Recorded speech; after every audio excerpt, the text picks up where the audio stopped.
On Visit Saudi presents ESPN Cricinfo T20 timeout, a massive game as the tournament moves to Dharamshala. Punjab Kings are still in it. Delhi Capitals have nothing to lose. And we will focus on the Kings with Tom Moody and Ian Bishop. Now, they got away with the win, Tom. 167 in that game against Delhi when they played at the Arun Jaitley Stadium, courtesy of a fine 100 by Prabh Simran. But when they changed their combination and brought back Sikandar Raza and left out Matthew Shaw, do you still sense this is a side that isn't sure of the ideal batting position or entry point, especially for a player like Jitesh Sharma, who we were wondering what his best use would be given the form he's shown? Well, I think that sort of confusion with their overseas combination is reflective of where they're standing in the table. Sort of in the middle, it's been a middling season for them. But Jitesh, I personally feel, has shown his prowess as someone at the back end of the innings. And I'm not talking about just 5 or 6 balls, sort of, after that 12 over mark, you want to set him loose. He's shown great skill to be able to hit the ball and find boundaries really at will and right from the word go, which is a great attribute to have and not that common.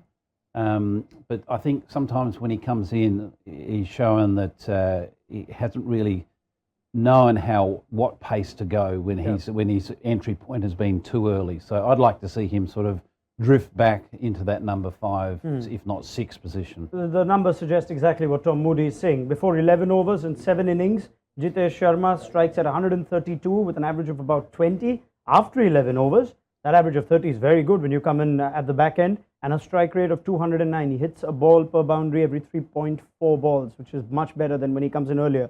I guess this is why they wanted to play Matthew Shortbish as a proper top order player. But now that they have Raza, Harpreet Brar, Shah Rukh Khan, they almost sense, all right, maybe amongst them, Jitesh is the best suited batter to bat higher. Can they revisit that with the names I've just mentioned?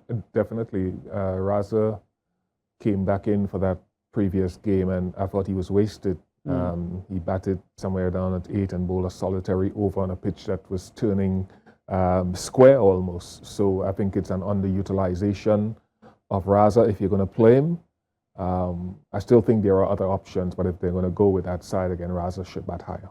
All right, now quickly on their bowling too. Arshdeep Singh started the tournament so well, seems to have just had a quiet phase with the ball, Tom. And I'm still not sure what the news on Rabada is, whether they're going to continue with Nathan Ellis. We know Dharamshala, if we get a full game, can be a high-scoring ground. Have they figured out their best bowlers, and would you look to tweak anything there given Arshdeep's form of late? I think he's had moments of brilliance, and he's also had difficult moments, and I think that's reflective of the role that he's got to play. He does a lot of the heavy lifting from a bowling standpoint. He's got to bowl the tough overs. He's bowling at the front end when he's only got 2 outfielders in the power play, and he's bowling at the other bookend, at the back end.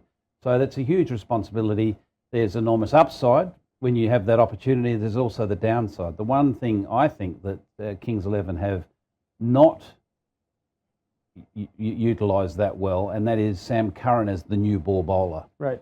He was so successful for England in the World Cup, and that was when he bowled with the new ball and then only had 1 or 2 overs at the death. Okay, so that's something you'd like to see more of, Sam with the new ball, right? Ellis has done absolutely nothing wrong, Bish. Has he effectively closed the door on Rabada, who still does enjoy a very good matchup against David Warner, and you wonder if you're trying to figure out your best team if you are looking at the playoffs, but is that now a question that's moot for Punjab with Ellis's form? I wouldn't say it's a moot point. I'd come at it from another angle. I think they can play both. Yes, Ellis has done well, deserves his place in the team, but just thinking outside the box, depending on what the pitch is like up there, you could play Rabada. Tom talks about Sam Curran and his usage. That's an option. The other option is get Rabada in for either Sam or Raza, if you're not going to use Raza, and get Tide in. Right. Would you go that way? I think it's definitely worth considering. You have a world-class bowler sitting on the bench. It seems a complete waste, and particularly if you can knock over what is Delhi Capital's great strength, if they've got a strength this season, and that is their top 4. Yeah. So having that matchup makes sense.